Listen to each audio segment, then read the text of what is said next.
بسم اللہ الرحمن الرحیم. السلام علیکم ناظرین, امید ہے آپ خیر خیریت سے ہوں گے. پیس ٹاکس پاکستان میں کامیاب نہیں ہو سکی. جو 14-15 دن کا سیز فائر تھا وہ فی الحال انٹیکٹ ہولڈ ہو رہا ہے, لیکن جس طرح ہم یہ بات کر رہے ہیں, جس طرح پچھلے 24 گھنٹے میں یہ ساری کہانیاں ڈیولپ ہوئی ہیں, امریکہ نے فیصلہ یہ کیا ہے کہ وہ اب اسٹریٹ آف ہرموز کو خود بلاک کریں گے. یعنی کہ آپ پہلے ایران سے نیگوشیٹ کریں, ایران آپ کی ہر چیز مانے, لیکن پھر آپ جنگ مسلط کر دیں. جب آپ جنگ مسلط کریں تو ایران اپنے دفاع میں دنیا کو انوالو کرنے کے لیے اسٹریٹ آف ہرموز بلاک کرے. آپ کہیں انہوں نے بہت غلط کام کیا ہے, اس سے بہت دنیا کو نقصان ہوتا ہے, تیل مہنگا ہو جاتا ہے. پھر اس کے بعد جنگ بندی ہو, آپ مذاکرات کریں, مذاکرات فیل کریں, تو پھر آپ اسٹریٹ آف ہرموز کو خود بلاک کر دیں. یہ ہے ٹرمپ لاجک, یہ ہے امریکن پالیسی لاجک. کیوں ایران اور امریکہ دونوں کوشش کر رہے ہیں کہ میکسیمم ملکوں کو انوالو کیا جائے. کیوں انوالو اس لیے کیا جائے تاکہ ایک پارٹی پہ پریشر ڈالا جائے کہ آپ ہماری ڈیمانڈز مان لیں. جو جے ڈی وینس کی مذاکرات یہاں پہ ہوئی پاکستان کی نگرانی کے اندر ایران کی پارلیمنٹری اسپیکر کے ساتھ, اس کے اندر یہ چیز سامنے آئی کہ نیوکلیئر پروگرام کے اوپر ایران بج نہیں کر رہا تھا, لیکن در حقیقت لگتا یہ ہے کہ اسٹریٹ آف ہرموز پہ ایران بج نہیں کر رہا تھا. اس کی بنیادی وجہ یہ ہے کہ جو ڈیوسٹیشن اور ڈیمیج اس جنگ سے کوز ہوا ہے, اس کا خمیازہ کون بھگتے گا. یہ ایک 40 سال کی آپ سمجھے مس انڈرسٹینڈنگ, مس ٹرسٹ اور امریکہ کی جہریت کا رزلٹ ہے کہ ایران امریکہ کی کسی بات پہ ٹرسٹ نہیں کرتا. اس کی ایک سمپل وجہ دیکھ لیتے ہیں. اوباما نے ایک ڈیل بنائی ایران کے ساتھ, وہ ڈیل پاس ہوئی کانگریس سے. ٹرمپ آتا ہے اور وہ اس ڈیل کو ختم کر دیتا ہے. اب جب نیشن سٹیٹس آپس میں معاہدے کرتے ہیں تو انڈرسٹینڈنگ یہ ہوتی ہے کہ گورنمنٹ چینج ہے تو وہ معاہدے ختم نہیں ہوں گے, ان کی گارنٹیز ہوں گی, اسپیشلی اگر آپ کا نیشن سٹیٹ ڈیموکریٹک ہو. یہ نہیں ہوا. چلیں, ایران نے پھر ٹرمپ کے ساتھ نیگوشیشن شروع کر دی. اس نیگوشیشن کے اندر عمان کے فارن منسٹر نے بتایا کہ یار ہم تو تقریباً کنکلوڈ کر چکے تھے ہر چیز اور معاملات تو بڑے اچھے لگ رہے تھے, لیکن پھر جنگ مسلط کر دی گئی. ریالٹی یہ ہے کہ ایران نیوکلیئر ویپن پوزیس کرے یا نہ کرے, ایران کے اندر بیلسٹک میزائلز ہوں یا نہ ہوں, فنڈامنٹل پرابلم یہ ہے کہ ایران کا جو ریولوشنری گارڈ ہے اور جو اس کی مذہبی سوچ ہے اس سے اختلاف ہے. اب آپ اوپنلی یہ تو نہیں کہہ سکتے کہ جناب کیونکہ ایران ایک اسلامک ریاست ہے لہٰذا ہم اس کو تباہ کر دیں گے. اس کی وجہ یہ ہے کہ آپ کے بہت سارے ایلیز ہیں جو اسلامک ریاست ہیں, لیکن چلے انہوں نے تھوڑا واٹر ڈاؤن کر دیا اپنا ورژن اور وہ آپ کے لیے پیلیٹیبل ہو گیا, تو لہٰذا آپ سے کچھ نہیں کہتے. تو یہ ہے کرنٹ سچویشن. ایران کے آلریڈی وارننگز دے دیے یو ایس شپ کو. ایک ویڈیو ٹویٹر پہ بھی سرکولیٹ کری ہے جہاں پہ ایک ایران گارڈ کا شپ وارن کر رہا ہے امریکن شپ کو کہ آپ یہیں پہ رک جائیں, اس سے آگے آپ مت جائیں, ہم آپ پہ فائر کھول دیں گے. ایران کی جو میجورٹی فورس تھی جو ان کو اسٹریٹ آف ہرموز مین کرنے کے لیے چاہیے, وہ ابھی بھی ایگزسٹ کرتی ہے IRGC کے پاس. اسی وجہ سے امریکہ نے اب مائن سویپرز, نیول ویسلز وہاں پہ جوک در جوک بھیج دیے ہیں.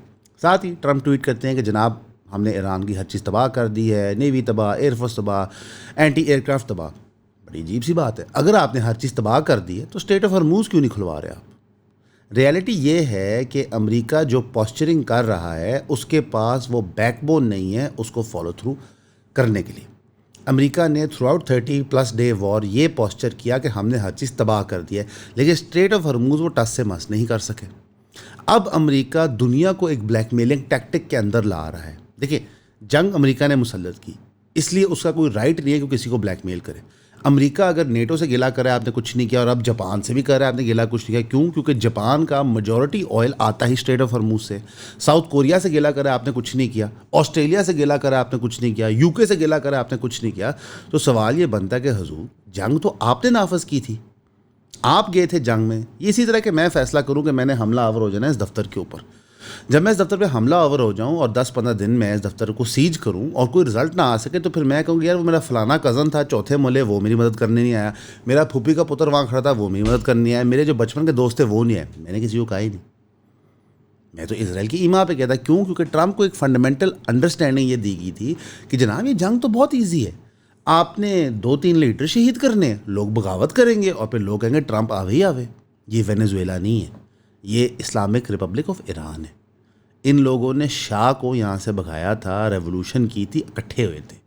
یہ پچھلے 40 سال سے جس کنڈیشن میں رہ رہے ہیں because of American sanctions, because of American جارحیت, because of American war crimes, یہ اس کو برداشت کر رہے ہیں. پاکستان کے بارے میں لوگ اب مختلف رائے دینا شروع ہو گئے کہ جناب پاکستان نے سکسیزفل نہیں تھا پیس ٹاکس میں, یہ ہیومن ہسٹری میں پہلی دفعہ ہے کہ سالس کو گالیاں پاڑ رہی ہیں.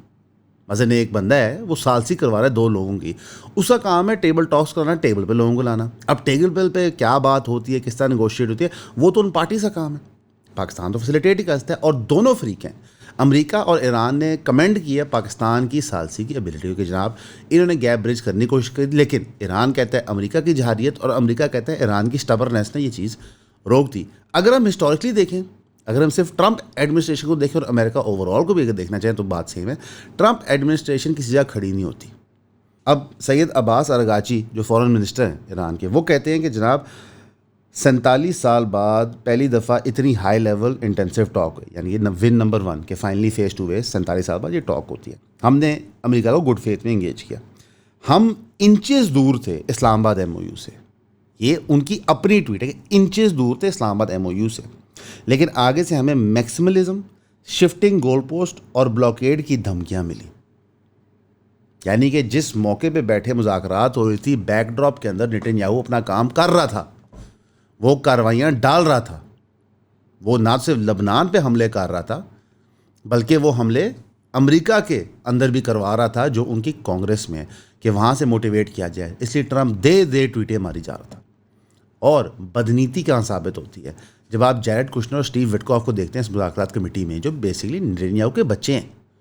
یعنی کہ اس وقت جب مذاکرات ہو رہے ہیں تو بلو بائی بلو انالیسس نہ صرف ٹرمپ کو مل رہا ہے بلکہ نیتنیاہو کو بھی مل رہا ہے, کیونکہ نیتنیاہو کا سروائیول اور اسرائیل کا جو گریٹر اسرائیل کانسیپٹ ہے اس کا سروائیول ڈپینڈ کرتا ہے کہ یہ مذاکرات سکسیزفل نہ ہو.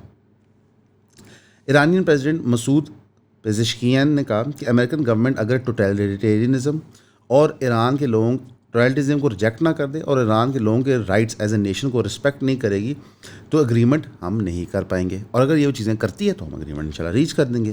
انہوں نے پھر کہا کہ جو ہماری نیگوشیٹنگ ٹیم وہاں گئی تھی, especially my dear brother doctor Qalibaf, اللہ ان کو اسٹرینتھ دے, یعنی اچھا کام کر رہے ہیں.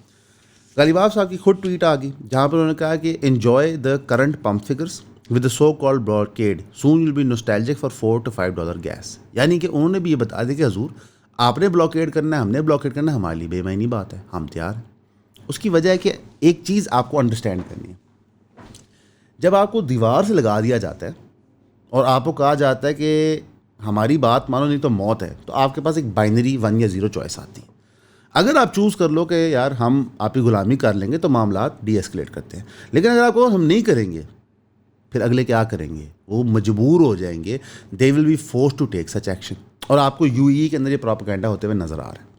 ٹھیک ہے, یو ای کے انفلوئنسز انگیج کیے ہیں ان کی گورنمنٹ نے, جو اب پروپیگنڈائز کر رہے ہیں, جو اب باقاعدہ کہہ رہے ہیں کہ جناب حماس کو تباہ ہونا چاہیے, حزب اللہ کو تباہ ہونا چاہیے, مسلم بردرہڈ کو تباہ ہونا چاہیے, فلاں کو تباہ ہونا چاہیے, فلاں کو تباہ ہونا چاہیے, ایران کے بارے میں بدخویاں کریں, پاکستان کے بارے میں بدخویاں کریں.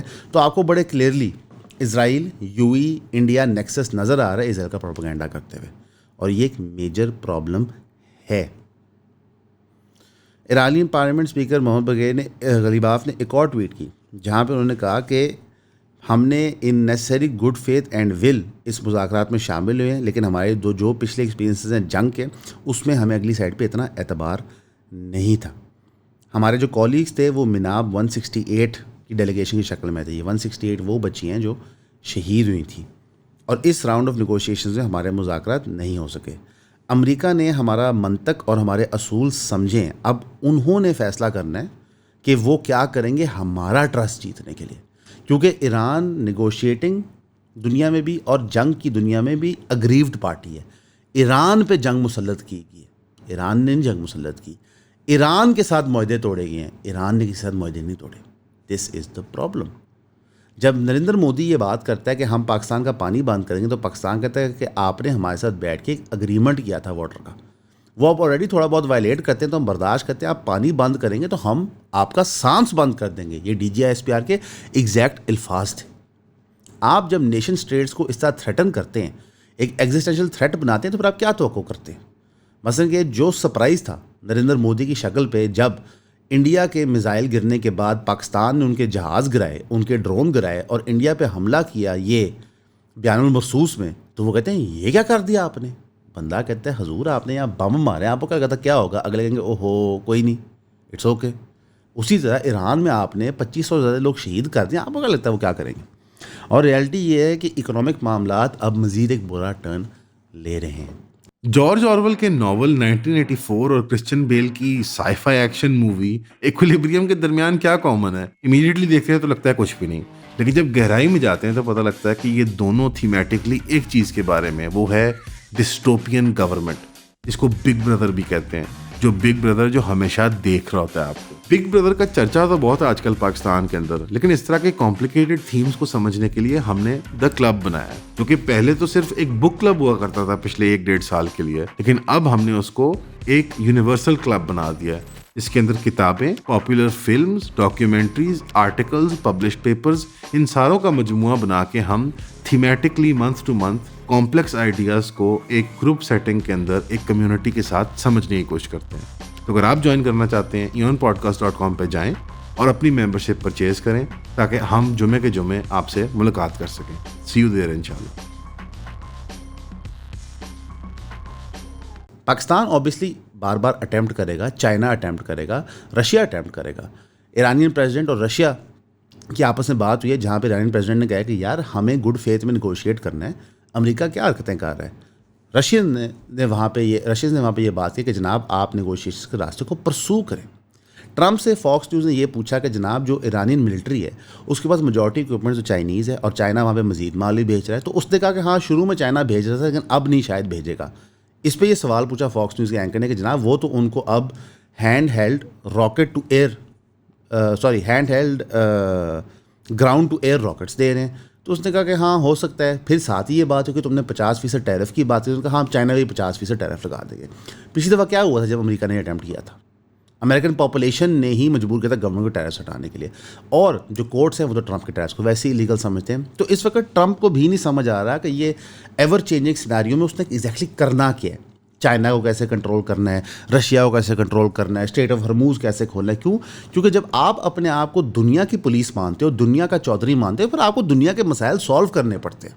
اب پورا یورپ افیکٹ ہو رہا ہے، جاپان افیکٹ ہو رہا ہے، ساؤتھ کوریا افیکٹ ہو رہا ہے، ساؤتھ ایسٹ ایشیا افیکٹ ہو رہا ہے، مڈل ایسٹ افیکٹ ہو رہا ہے. امریکہ کے پاس کوئی سلوشن نہیں ہے. انفیکٹ دنیا کے تھیٹرز آف وار اس ایک جنگ کی وجہ سے ڈائیورس ہو گئے.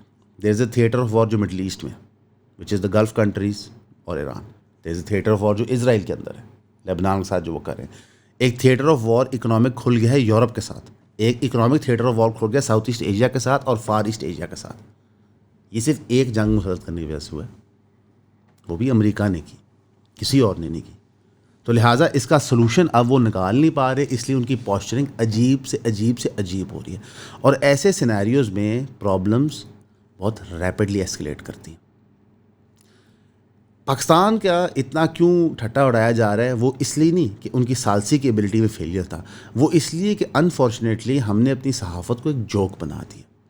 اتنا کرٹیکل سچویشن ہے، پاکستان اتنا بڑا رول پلے کر رہا ہے، رادر دین ڈسکسنگ انفارمیشن وہاں پہ، doing interviews with other journalist وہاں پہ، doing interviews with foreign dignitaries جو وہاں پہ آئے ہوئے تھے، یا getting the in side scope. ہماری میجورٹی رپورٹنگ اس چیز پہ تھی کہ ہم نے کتنا اچھا ایونٹ کیا. یہ کوئی تھنک فیسٹ نہیں ہے، یہ کوئی آپ کوک فیسٹ نہیں کرا رہے جہاں پہ ایونٹ کی کوالٹی پہ تعریف ہونی ہے. اور انفارچونیٹ ریالٹی ہے کہ لوگ وہاں پہ کھانوں کی تعریف کر رہے تھے. یہی صحافی جب غریدہ فاروقی صاحبہ کو پریس کیا گیا تو انہوں نے کہا کہ ہمیں سرکار کی طرف سے ڈائریکشن تھا کہ جناب آپ بتائیں یہاں آن گراؤنڈ کی فیسلٹیز کیسی ہیں، تو اس پہ ہم نے تعریف کر دی. غریدہ فاروقی صاحبہ کو چاہیے تھا کہ وہ سرکار کو اس لمحے میں کہتے کہ حضور یہ وہ ٹائم نہیں ہے کہ آپ یہ باتیں کریں. دنیا آگ میں جمپ کرنے لگی ہے، یہ صرف ٹائم ہے بات کرنے کا، امن کا، اور نیگوشیٹ کیسے کیا جائے گا. لیکن انفارچونیٹلی جہاں پہ آپ کو سرکاری قسم کی صحافت ملتی ہے اور ایک پرٹیکولر برانڈ آف صحافت ملتی ہے جو اس کا اپوزٹ اینڈ ہے، وہ اتنا ہی گھٹیا ہے، اف ناٹ ورس. میجورٹی جو پی ٹی آئی سپورٹیو صحافی تھے، جو آپ کو انٹرنیٹ پہ صحافی ملتے، ایون جو اخباروں کے لیے کام کر چکے ہیں، جو ٹی وی چینل میں کام کر چکے ہیں، وہ غریدہ فاروقی صاحبہ کا آؤٹ فٹ ڈسکس کر رہے تھے. مثلاً کہ ورلڈ وار 3 از آن دی کارڈس، اور ہماری آپشن کیا ہے، گلاب جامن والے صحافی یا آؤٹ فٹ والے صحافی. مثلاً کہ ہم غیر سنجیدہ قوم تو تھے ہی، لیکن ہمارے پڑھے لکھے لوگ بھی اتنے غیر سنجیدہ ہیں. اور ایک عجیب ڈائیکاٹمی بنائی ہوئی ہے. غریدہ فاروقی صاحبہ کی تصویر ساتھ جوڑی ہوئی ایک ایرانین صحافی کے ساتھ، اور کہا جا رہا ہے کہ دیکھیں ان کا آؤٹ فٹ کتنا غلط ہے اور ان کا آؤٹ فٹ کتنا اچھا ہے. آپ کون ہیں یہ فیصلہ کرنے والے؟ Who are you to decide? آپ اپنے ملک میں شریعت کا نظام نافذ نہیں کر سکے اور پوری شریعت آپ نے غریدہ فروخی پہ اتار دینی ہے. آپ کا ملک شراب بنا کے ایکسپورٹ کرتا ہے, ٹیکس لیتا ہے, آپ کو غریدہ فروخی کی ڈریسنگ سے پرابلم ہو رہی ہے. آپ کی ریاست جب مسلمان شہید ہو رہے ہیں دنیا بھر میں کچھ بھی نہیں کری, آپ کو غریدہ فروخی کی ڈریسنگ سے پرابلم ہو رہی ہے. کیوں؟ کیونکہ یہ ایک مخصوص پولیٹیکل سوچ کے تحت ہے. یہ فلسفہ نہیں ہے, it's not a principle stance. وہ سوچ یہ ہے کہ ہمارا کتا ٹامی, اگلے کتا کتا, اور یہی چیز ہماری پاکستان کی پولیٹکس کو اور ہماری معاشرت کو تباہ کر رہی ہے.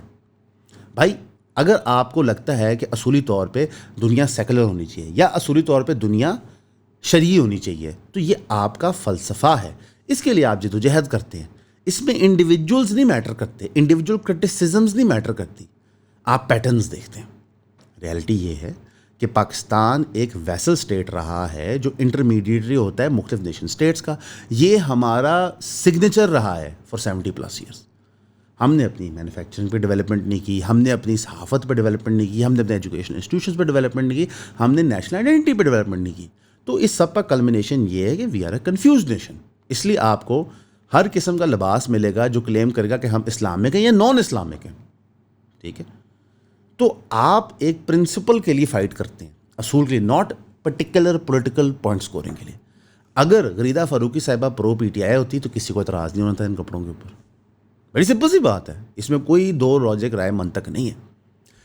اگر آسمہ شاہی صاحبہ پرو پی ٹی آئی ہوتی تو ان کے اوپر اعتراضات نہیں ہونے تھے. ہم صحافی کی انٹلیکچوئل ایبلٹی کو ڈائسیکٹ نہیں کرتے, ہم اس کے لباس, اس کی پولیٹیکل لیننگز, اس کی تنخواہ, اس کو ڈائسیکٹ کرتے ہیں, اور جو وہ کارروائی ڈال رہا ہوتا ہے برین واشنگ کے نام پہ وہ اگنور ہو جاتی ہے. لائک فار ایگزامپل, اگر آپ کو کوئی کہتا ہے کہ آپ شہباز گل کو نہ سنیں کیونکہ شہباز گل یوتھی ہے, واٹ ڈز دیٹ مین؟ کیا اس کا ہر تجزیہ غلط ہے؟ Not really. اعزاز سعید صاحب اتنے تجزیے دیتے ہیں جو غلط ثابت ہوتے ہیں. آسمہ شرازی صاحبہ نے آسمہ شرازی صاحبہ نے ٹویٹس کی, وہ ٹویٹس موجود ہیں جہاں پہ وہ بتا رہی ہیں کہ بگ نیوز کمنگ سون, رزلٹ نکلنے لگا ہے, لیکن تھوڑی دیر بعد پتہ چلتا ہے ٹاکس فیل کر گئی. ایک گیسٹیمیشن چل رہی ہوتی ہے کہ یار ان مذاکرات کا یہ رزلٹ نکلے گا, اور ریئلٹی یہ ہے پاکستانی جرنلسٹ کو ایکسیس ہی نہیں دیا گیا. کیوں؟ پاکستانی جرنلزم ٹوٹل کھڑی ہوتی ہے اسٹیبلشمنٹ نیوز پہ. نون لیگ نے کچھ بتا دیا, پی ٹی آئی نے کچھ بتا دیا, اسٹیبلشمنٹ نے کچھ بتا دیا, پی پی نے کچھ, اور یہ وہ رپورٹ کر دیتے ہیں. یہ لوگ کبھی فیلڈ رپورٹر سے اوپر جا ہی نہیں سکے, اور پھر یہ اتنے بڑے سیلیبریٹیز بن گئے خود اپنی ذاتوں میں کہ ان کا فیلڈ رپورٹر والا کام بھی رہ گیا. پھر یہ کمروں میں بیٹھ کے نیوز رپورٹنگ کرتے رہے, دیٹس اٹ. انویسٹیگیٹو جرنلزم تو ہمارے ملک میں ہے نہیں. آپ کے ملک میں کتنی کو آپ کو ڈاکیومنٹریز مل جاتی ہیں بنی ہوں, جو قصور چائلڈ سیکس رنگ تھا اس کے اوپر, آپ کو کتنی مل گئی ہوں پاکستان کے اندر ٹیررسٹ سیلز کیسے آپریٹ کرتے ہیں, آپ کو کتنی مل گئی ہوں کہ پنجاب میں ڈرگ ٹریڈ کہاں سے ہوتا ہے, آپ کو ٹمبر مافیا پہ کتنی مل گئی ہوں, آپ کو کتنی ڈاکیومنٹریز مل گئی ہوں آن وائٹ کالر کرائمز. کچھ بھی نہیں. شاز و ناظر کو یوٹیوب اٹیمپٹ کر لے, مثلا ہم نے 3 سال میں میرے خیال ہے 15-20 ویڈیوز بنائی ہیں وائٹ کالر کرائم پہ. جتنی اس میں محنت لگتی ہے آپ کے سامنے. ہم نے 5-6 ویڈیوز بنائی ہیں large scale private corporation tax evasion کے اوپر, تو بڑی محنت لگتی ہے. تو یہ لوگ اس چیز کے عادی ہی نہیں ہے, تو اس لیے پھر ان لوگوں کو عادت ہے کہ یار ہمیں بس میں بٹھاؤ, بس سے ہمیں کنونشن سینٹر لے کے جاؤ, کنونشن سینٹر میں بتا دو کیا بات کرنی ہے. اور غریدہ فاروقی صاحبہ نے ایک ٹویٹ میں کہا کہ جناب جو ہم نے بات کی تھی تعریف کی, انتظامات کی, اس کے علاوہ 7 دن ہم تجزیہ بھی کرتے رہے. تو پھر ہم نے ان کا لائیو اسٹریم دیکھی, ان کا پروگرام دیکھا, وہ تجزیہ نہیں کر رہے تھے, وہ بھی رپورٹنگ ہی ہو رہی تھی. مثلا کہ جو اکثر آپ دیکھتے ہیں اسٹوڈیو سے کہتے ہیں ہاں جی آپ گراؤنڈ پہ ہم بتائیں کیا ہے, تو غریدہ فاروقی صاحب وہ کر رہی تھی. اور کیونکہ انٹرنیشنل جرنلسٹ آئے تھے, انٹرنیشنل آئی سی, تو ہر کسی نے اپنے ٹاپ اینکرز موقع کے اوپر بھیجے. اور ہم نے جو ہماری صحافت کا لیول ہے وہ تب بھی دیکھا تھا جب مہارنگ بلوچ سے سوال جواب ہو رہے تھے, ہم نے وہ بھی دیکھا تھا. 2 مختلف خواتین ہی سوال کرنے گئی تھیں. تو انفارچونیٹ یہ ایک ریئلٹی ہے, لیکن ہمارے پاس جو آپشنز ہیں وہ اتنی ہی بری ہیں, گلاب جامن یا کپڑے, یہ ہمارے پاس آپشنز ہیں ٹوٹل. It's very sad. کئی دفعہ ہم لوگ بھی انٹرنیشنل انالیسز لینے کے لیے, لوکل انالیسز لینے کے لیے باہر کی خبریں دیکھ رہے ہوتے ہیں, کیونکہ یہاں پہ جو ڈبیٹ ہو رہی ہوتی ہے وہ ڈبیٹ نہیں ہے, وہ debate on ideas, debate on personalities ہوتی ہے. مین اسٹریم ٹی وی چینل سے بھی دیکھیں وہ فارمولا ہر جگہ چل رہا ہے. اور یہ کس ٹائم ہو رہا ہے؟ World War 3 کے بالکل آپ سمجھیں اسٹارٹنگ پوائنٹ پہ ہو رہا ہے. It is almost absurd. Again ہماری جو میڈیا کلاس ہے, جو انٹیلیجنسیا کلاس ہے, جو ہماری سول سوسائٹی تھی, اس کو تباہ کر کے ایک ایسی چیز بنا دیا گیا کہ یہ ایلیٹس ہیں آئیوری ٹاورز کے اندر بیٹھے ہوئے ہیں. ان کو نہیں فرق پڑتا تیل مہنگا ہو سستا ہو, گیس مہنگی ہو سستی ہو, کیونکہ ان کی تنخواہیں, ان کے پرکس, ان کے پیسے اتنے زیادہ ہوتے ہیں. آپ نے اکثر یہ بات سنی ہوگی کہ امیر لوگ یہ بات کہتے ہیں کہ یار لوگ زیادہ محنت کیوں نہیں کرتے, گرمی ہے, بھوک ہے, بجلی کا بل نہیں دیا جا رہا. لوگوں کے گھر جن کی ایوریج تنخواہ 35-40 ہزار روپے ہے, ان کے گھر 16 ہزار روپے اگر بجلی کا بل آ جائے گا وہ کیا کریں گے؟ بٹ اگین یہ باتیں تب ہوں اگر صحافی لوگوں کی ول ریپرزینٹ کریں, اگر پارلیمنٹ لوگوں کی ول ریپرزینٹ کریں. ایسا نہیں ہے. ہمارے ہاں پولیٹیشینس اور صحافی سیم سوسائٹیوں میں رہتے ہیں. یعنی کہ لاہور کی پوش علاقہ کیا ہوگا جی, مال ٹاؤن, کینٹ, تو صحافی پولیٹیشین دونوں وہاں رہیں گے. جب ان پوش علاقوں میں رہتے ہیں جہاں ہر چیز صاف ہوتی ہے, درخت خوبصورت ہوتے ہیں, پرندے چہک رہے ہوتے ہیں, پارک میں آپ واکس کر رہے ہوتے ہیں, ہر کوئی اپنے چھوٹے ڈاگیز کے ساتھ واک کر رہا ہوتا ہے, تو آپ کہتے ہیں سب ٹھیک ہے, ٹھیک ہے, سب اچھا ہے, سب چلے گا. اوبیسلی میں یہ سارے صحافیوں کو نہیں کہہ رہا, میں ایک میجورٹی کی بات کر رہا ہوں, ایک میجورٹی رول کی بات کر رہا ہوں. اگر ہم پی ٹی آئی کی بھی بگ 4 یا بگ 5 دیکھیں, جس میں عمران نیاز خان صاحب ہیں, شہباز گل صاحب ہیں, آپ کے وجاد خان صاحب ہیں, آپ کے محیط پیرزادہ صاحب ہیں, صابر شاکر صاحب ہیں, یہ غریب لوگ نہیں ہیں, یہ بھی اسی ایلیٹ 1% کو بلانگ کرتے ہیں. ٹھیک ہے, کچھ لوگ ایک مڈل کلاس فیملی سے اٹھ کے ہیں, محنت سے کر کے ہیں, but they are very rich people. اور آج ان کی محبت عوام اسی وجہ سے ہے کیونکہ وہ عوام کھڑی ہوئی ہے with a political party. Fast forward 5 years from now یا rewind 5 years back, very different attitude. مثلا کہ میں سمجھتا ہوں کہ جب اپوزیشن میں پولیٹیکل جماعتیں ہوتی ہیں اور ان کے صحافی ہوتے ہیں, تب ان کی جرنلزم اور ڈیموکریسی کا بلیف پیک پہ ہوتا ہے. یعنی کہ بہت کم صحافی ہیں جیسے اسد علی طور جو ہر دور میں ایکولی ہیٹڈ ہیں. یہ اس بندے کو اعزاز ہے, میڈل ہے کہ بھائی جو دور آیا ہے گورنمنٹ نے اسد علی طور سے نفرت کی ہے, مطیع اللہ جان سے نفرت کی ہے. یہ بیج آف آنر ہے. اگر آپ ان کی لائف سٹائل دیکھ لینا تو نظر آتا ہے کہ انہوں نے صحافت کی ہے. مثلا کہ میں اسد علی طور کو ملا ہوں ذاتی طور پہ, جس گاڑی میں وہ تشریف لائے تھے, میں گاڑی نہیں بتاؤں گا کون سی کہ ان کی پرائیویسی ہے, لیکن آپ سمجھ لیں گے وہ گاڑی کو 10-11-12 لاکھ والی ہے. ٹھیک ہے, پرانی گاڑی ہے, اور شیبی سے ان کے کپڑے ہیں, پتلا دبلا اسمارٹ آدمی, بٹ کپڑے پتہ چلتا ہے کہ اتنے مہنگے نہیں ہیں, شیبی سے ہیں, اور نارمل سا ٹھنڈا میٹھا سا بندہ ہے. مطیع اللہ جان صاحب کو دیکھ لیں, اللہ ان کو پیسے دے, دولت دے, ترقی دے, ہم اس کے اگینسٹ نہیں ہیں, لیکن آپ کو پتہ چلتا ہے کہ یہ لوگ سیکریفائس کرتے ہوئے آ رہے ہیں. تو ریالٹی یہ ہے کہ اتنے کرٹیکل مومنٹ پہ جب پاکستان میں اتنی بڑی چیز ہو رہی تھی تو ہم نے ہمارے صحافیوں کو ایکسیس نہیں دیا تاکہ وہ دنیا کو بتا سکیں گے یار ہم بھی کوئی پاور ہیں. اور ہمارے صحافیوں نے یہ ڈیمانڈ بھی نہیں کی, انہوں نے یہ خواہش بھی نہیں لگتا ہے کہ یار ہمیں بھی بتائیں اندر کیا ہو رہا ہے, ہمیں بھی اندر گھسائیں. مثلا کہ اتنے انٹرنیشنل جرنلسٹ آئے ہوئے تھے, میری ازمپشن یہ تھی کہ ہر پرائم ٹائم ٹی وی پہ کوئی نہ کوئی گورا کورسپونڈنٹ یا کسی عرب کورسپونڈنٹ یا کسی ایشین کورسپونڈنٹ کے ساتھ شو کیا جائے گا. میری یہ ازمپشن تھی یار اتنے انٹرنیشنل, اچھا پوچھا جائے گا آپ کیا سوچتے ہیں, آپ کا ملک کیا سوچا, یہ باتیں ہوں گی. نہیں ہوا. وہاں پہ جو انٹرنیشنل صحافی تھے وہ لور پھیر کے اینڈ میں انہوں نے کہا یار کچھ مل نہیں رہا تو چلو سائڈ رائٹ لیفٹ ہو جاؤ. تو آپ کے پاس ایک میجر اپرچونٹی تھی. اللہ بار بار موقع دیتا ہے, ان موقعوں کو مس نہیں کرنا چاہیے. ہمیں اچھی صحافت کر کے دنیا کو ثابت کرنا چاہیے تھا کہ بٹوین انڈین پاکستان انڈیا ہی چاول ہے. ہمیں انفارچونیٹلی یہ ایک سیفٹی لیٹ ہے ہمارا, یہ بڑا ایک انفارچونیٹ کہ انڈیا اتنا بڑا چاول ہے صحافت کے معاملے میں کہ ہماری چولیں نہیں لگتی. یہ ریالٹی ہے, ٹھیک, لیکن ہم بھی شوڈ بی بیٹر. ہمیں اس چیز سے اوپر نکلنا ہے. اب ٹرمپ کو بار بار ایک سوال کیا جا رہا ہے مڈ ٹرم الیکشنز کے پوائنٹ آف ویو سے, اور اب آپ کو سمجھ آئے گا یہ مذاکرات کام کیوں نہیں کرنے تھے.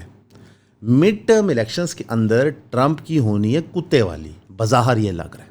ٹھیک, ٹرمپ کو میجر ونس چاہیے. الیکشن جیتے جاتے ہیں from a position of power. اگر ٹرمپ ڈیل نیگوشیٹ کر رہے مڈ ٹرم سے پہلے تو پوری ڈیموکریٹک پارٹی کی ہار گیا ٹرمپ کی پھٹ گئی, ٹرمپ کچھ نہیں کر سکا, یہ سارے بیانیے چلائے جائیں گے. تو یہ نیگوشیشنز تو کامیاب ہو نہیں سکتی تھی. کیوں؟ کیونکہ ان طاقتور ملک اور ان کے امیر لیڈروں کو یہ نہیں فرق پڑتا کہ کتنے آپ نے براؤن لوگ, کتنے مسلمان شہید کر دیے دنیا بھر میں. ان کو یہ فرق پڑتا ہے کہ ان کی جو ووٹر بیس ہے وہ کیا سوچتی ہے. اسکاٹ ریٹر نے ایک انٹرویو کرا تھا, میں نے ابھی 2-3 گھنٹے پہلے دیکھا تھا, تو اس میں اس نے کہا تھا کہ ایران کی فوج امریکہ کی فوج سے نہیں جیتی, امریکن گورنمنٹ نے پولیٹیکل ول ہار دی اپنے پیپل کی, اس کی وجہ سے ان کو نیگوشیٹ کرنا پڑا ہے. ورنہ امریکہ کی فوج کے پاس ایسی چیزیں ہیں جو وہ نست و نابود کر دے ایران کو. اور اس کی بات یہ سچ ہے, ملٹری پاور میں امریکہ بہت اوپر ہے ایران سے, لیکن جنگیں صرف جہازوں سے نہیں لڑی جاتی, ایکچولی پولیٹیکل ول سے لڑی جاتی ہے. دنیا حیران ہو گئی تھی کہ ایران کے لوگ جو ڈیوائیڈڈ تھے ایسے ایک مٹھ ہو گئے. مثلا رضا پہلوی پیشاب کی جھاگ کی طرح اوپر گیا, پھر نیچے آ گیا, ایک دم سے ختم ہو گیا ورچولی اس کی موومنٹ. اس نے کوئی 100-200 بندوں کا پروٹیسٹ انگلینڈ میں کرانے کی کوشش کی, ناکام ہو گیا. لیکن امریکہ کے اندر ایک مٹھ نہیں ہو سکے لوگ, کیوں؟ کیونکہ ایران تھریٹ ہی نہیں ہے ان کے لیے. الٹا کیا ہوا کہ امریکہ کے لوگ ایک مٹھ ہو گئے, رائٹ ونگ یا لیفٹ ونگ یا سینٹر کے کہیں بھی لوگ اسرائیل کے خلاف, کہ جناب کیا کریں. اب اسرائیل کے جو فیکٹ سامنے آ رہے ہیں کہ ان کی military mobilisation, rocket defence system, تو ہر چیز کا جو خرچہ ملٹریلی آیا ہے وہ $11 ارب ہے. یہ پیسے کون دے گا؟ امریکن ٹیکس پیئر کو پتہ ہے وہ دیں گے, کیونکہ امریکن اسٹیٹ سبسڈائز کرتا ہے ہر چیز اسرائیل کے اندر, انکلوڈنگ دا ملٹری ایسٹس. تو the American people don't have the will to fight Iran. However Trump کو ضرورت ہے کہ ایران میں ایک ڈیفینیٹیو وکٹری ہو تاکہ وہ مڈ ٹرم الیکشنز میں جا سکے, کہ اس کی بہت مٹی پلیت ہو چکی ہے. سو ٹاکس نہیں کام کی, اور آگے بھی ہمارا تجزیہ کہ نہیں کوئی آپ کو سیز فائر ٹائپ سچویشن یا کوئی ایسی سچویشن جہاں پہ انٹرنیشنل فائنینشیل مارکیٹس اسٹیبل ہوتی ہوئی نظر آئیں یا ایران کی سچویشن اسٹیبل ہوتی ہوئی نظر آئیں. اب اس ساری صورتحال کے اندر پاکستان نے یہ, اب again G I S P R کا اس پہ اسٹیٹمنٹ نہیں آیا, آئی تھنک آج کے دن میں آ جانا چاہیے, I am not sure but probably آ جائے گا. پاکستان نے ٹروپس موو کر دی ہیں سعودی عربیہ کے اندر, اسی پرٹیکولر بیس میں جو ایران کے بالکل سامنے ہے جہاں پہ اٹیکس ہوتے رہے. وہاں پہ غالباً انہوں نے JF-17 یا اپنے جو جہاز ہیں لڑاکا, I am not sure JF-17 ہیں, بیکاز اگین یہ انفارمیشن انٹرنیشنلی کوٹ ہو رہی ہے, لوکلی کنفرم نہیں ہو پا رہی. جہاز بھی موو کر دیے ہیں, part of the joint pact. ہو سکتا ہے کہ اس نیگوشیشن کے اندر کا ایک سائڈ پارٹ ہی نہیں, ایک سر کئی باتیں ہو رہی ہوتی ہیں, کئی پوائنٹس ہوتے ہیں, تو سائڈ پہ بھی میٹنگز ہو رہی ہوتی ہیں. اس میں شاید یہ پوائنٹ نکلا ہو کہ ایران اگر جنگ ایسکلیٹ ہوتی ہے تو سعودی عربیہ کو اٹیک نہیں کرے گا, ٹھیک ہے, کیونکہ UAE نہیں چھوڑتا وہ. یہ آپ لکھ لیں کہ اگر جنگ ایسکلیٹ ہوتی ہے, کسی قسم کی پرابلم کریٹ کی جاتی ہے ایران کی, تو دنیا میں کچھ ہونا ہو وہ UAE کو نہیں چھوڑے گا. کیونکہ جو UAE نے کردار ادا کیا ہے پچھلے 15-20 سال, ساری مسلم ریاستیں ان کو نہیں پسند کرتی, ساری. سعودی عربیہ اور UAE نے آپس میں نا ابھی آمنے سامنے ہو گئے تھے پچھلے 1.5-2 سال میں ایک افریقن نیشن اسٹیٹ کے ایشو پہ. تو اس پہ سعودی عربیہ نے UAE کو آنکھیں دکھائی تھی, UAE دم دبا کے وہاں سے بھاگا تھا. ٹھیک, تو UAE کی اصل میں اوقات کو حیثیت کوئی نہیں ہے. وہ تو چلو طاقتور ملک ان کو ایڈجسٹ کر لیتے ہیں, تو وہ ایڈجسٹ ہوئے تھے militarily, they are know where. اور سعودی عربیہ نے بھی جو آنکھیں دکھائی تھی وہ پاکستان کی فوج کی سر پہ دکھائی تھی. یہ ریئلٹی ہے. صاف آپ کو سمجھ آتا ہے کہ پاکستان سعودی عربیہ کا جو ملٹری پولیٹیکل نیکسس ہے وہ بہت کلوز ہے. وہاں پہ ہماری فوج ابھی کی نہیں کئی دیر کی سرو کر رہی ہے. مثلاً کہ ہمارے مشنز وہاں پہ جا رہے ہیں since the 60s and 70s, there is nothing new. اب وہ بڑے پیمانے پہ ہو گیا. تو انفارچونیٹلی سارے کارڈز اس وقت یا ایران کے پاس ہیں یا ٹرمپ کے پاس ہیں. Pakistan tried its best, Saudi Arabia tried its best, China نے بھی ٹرائی کیا, رشیا نے بھی ٹرائی کیا. رشیا کو تو جو اکنامک فائدہ ہوا ہے اسٹریٹ آف ہرموز کا, نہ تو سے انہوں نے اپنا تیل مہنگا بیچنا شروع کر دیا ہے, بلکہ ان پہ لگائے ہوئے ٹیرفس بھی اٹھا دیے تھے. لیکن اب امریکہ وہ ٹیرفس مزید لفٹ نہیں کرا. کیوں؟ وہ رشین تیل کو بھی چوک کرنا چاہتا ہے, وہ ایران کے بلاکیڈ کے جواب دینا چاہتا ہے, تاکہ وہ دنیا کو مجبور کرے کہ ایران سے کہو کہ میری باتیں مانیں. ٹرمپ بیسیکلی بلی ٹائپ مینٹیلٹی کا آدمی ہے. اس کا صرف کام یہ کہ لوگوں پہ پریشر ڈالنا, بلی کرنا, تاکہ وہ اس کی بات مان جائے. اور یہ چیز کام کرتی رہی ہے. کیوں؟ کیونکہ وہ اس بغیرتی کے لیول پہ چلا گیا ہے کہ کھلے عام اس کے بارے میں فیکٹ سامنے آ گئے کہ وہ چھوٹی بچوں سے زیادتی کرتا تھا. اب تو اس کی بیگم نے بھی آ کے پبلکلی کہہ دیا کہ جناب میں وکٹم نہیں ہوں ایپسٹین کی. بندہ پوچھتا ہے بہن تجھے پوچھا کس نے؟ پوری American news cycle, global news cycle کو تعلق ہی نہیں ہے, ٹھیک ہے, کہ ملانیا کیا سوچتی ہے ایپسٹین ملانے کے بارے میں کیا سوچتا ہے. اور جیسے یہ جھوٹ ہے, ملانیا اور ایپسٹین کا مراسم تصویروں کے تحت پرانا ثابت ہو گیا, پری ٹرمپ بھی. ٹھیک, اب واللہ ہمیں نہیں پتا کیا کہتے ہیں کہ ٹرمپ کو کے پاس ایپسٹین نے اس کو بھیجا تھا, کیا ہوا تھا, لیکن they knew each other. It's as simple as that. In fact, most American socialites said کہ نیو یارک سوشل سین میں in the 90s and 80s everyone knew who Epstein was. Everyone was friends with him. It's as simple as that. کہیں آپ کے گرد و نواح میں لوگ بھیڑیے بیٹھے ہوتے ہیں, لوگوں سے ملتے ہیں, اٹھتے بیٹھتے ہیں, ہر چیز کرتے ہیں, نہیں پتہ چلتا. اسی سال کے دوران جو فلوٹیلا تھی جنہوں نے جا کے پہلے کوشش کی تھی غزہ کے آگے پیچھے جو اسرائیل نے بلاکیڈ لگایا ہوا ہے، جو 40 کشتیاں گئی تھی پچھلے اکتوبر میں، وہ اب دوبارہ جا رہی ہیں. یعنی کہ غزہ کے لوگوں کی پلائٹ وہیں پہ کھڑی ہے. اور آپ یاد کریں کہ پاکستان کی ریاست نے بھی کریک ڈاؤن کیا تھا یہاں پہ، اور انٹرنیشنلی بھی بتایا گیا تھا کہ جناب غزہ کی پیس ڈیل ہو گئی ہے. ریاست نے کہا تھا پیس ڈیل ہو گئی ہے، پاکستان کی آپ بات کیوں کر رہے ہیں؟ روز وہاں پہ قتل عام ہو رہے ہیں، وہاں پہ جینوسائڈ کا لیول جس پہ چلا گیا ہے وہ اب شاید ارریورسیبل ہے. میں نہیں کہہ رہا، WHO کہہ رہے ہیں، جو وہاں پہ ہیلتھ امپیکٹس آ گئے. اب اللہ کرے کیا کہتے ہیں کہ جو جنگ ہے وہ کسی کنکلوژن کی طرف پہنچے. دنیا میں جو انرجی کا کرائسس بن رہا ہے، جو نائٹروجن بیسڈ فرٹیلائزر کرائسس بن رہا ہے، یہ ابیٹ ہو. اللہ کرے ایران کی جو سورینٹی ہے وہ تھریٹن نہ کی جائے، اس کو as a nation state function کرنے دیا جائے. لیکن کیونکہ امریکن مڈ ٹرمز آ رہے ہیں، کیونکہ اسرائیل کا ایگزسٹینشیل کرائسس ہے، اسپیشلی نیتنیاہو کے لیے فار گریٹر اسرائیل، کیونکہ UAE کو سوٹ کرتا ہے کہ ایران کبھی ڈیولپ نہ کرے as a port city, as a nation state, جو انہوں نے پاکستان کے ساتھ کیا UAE نے، تو سچویشن اچھی نہیں لگ رہی. باقی میری درخواست ہوگی پاکستان کی ریاست سے، فیلڈ مارشل عاصم منیر، شہباز شریف، ہمارے جتنے طاقتور لوگ ہیں اس ملک میں، کہ پلیز سر ہمارے ملک میں صحافت ہونے دیں، ہمارے ملک میں انٹلیکچوئل تھاٹ کو پروانہ دیں، لوگوں میں ایک بحث کی ایک ایپیٹائٹ کریٹ ہونے دیں، اچھے لوگوں کو ایکسیس دیں. جرنلزم کی انڈسٹری میں بڑے اچھے قابل لوگ ہیں، ان کو ایکسیس دیں. Let them ask questions, let them ask tough questions. آپ کیپیبل ہیں ان کے جواب دینے کے لیے. Nation wants to know. یہ ارناب کی میں نقل نہیں اتار رہا، یہ میں آپ کو در حقیقت بتا رہا ہوں. پوری عوام جڑی ہوئی تھی دیکھنے کے لیے اسلام آباد میں کیا ہو رہا ہے، اور ان کو وہاں سے کیا دیکھنے کو ملا. At the behest of information minister Atta Tahir. اول تو عطا طاہر صاحب کو کلیریفیکیشن دینی چاہیے اس پہ. ریدا فاروقی صاحب نے ان کو بس کے اندر تھرو کر دیا. پلیز، ہم اتنے برے نہیں ہیں، ہم اتنے گھٹیا نہیں ہیں کہ آپ اس لیول کا ہمیں بیوقوف سمجھیں یا ہم سے نفرت کریں.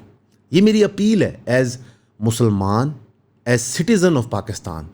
حالانکہ مجھے پتہ ہے کہ ہماری حیثیت اوقات نہیں ہے آپ لوگوں کے ساتھ برابری کرنے کے لیے. یہ جو بڑے بڑے چینلوں میں بیٹھے ہوتے ہیں، یہ جو بڑے بڑے دفتروں میں بیٹھے ہوتے ہیں، لیکن بندہ بھیک تو مانگ سکتا ہے. ویسے بھی ہمیں بتایا گیا کہ we are a nation of beggars. یہ دشمن نے نہیں بتایا تھا، شہباز شریف صاحب نے بتایا تھا.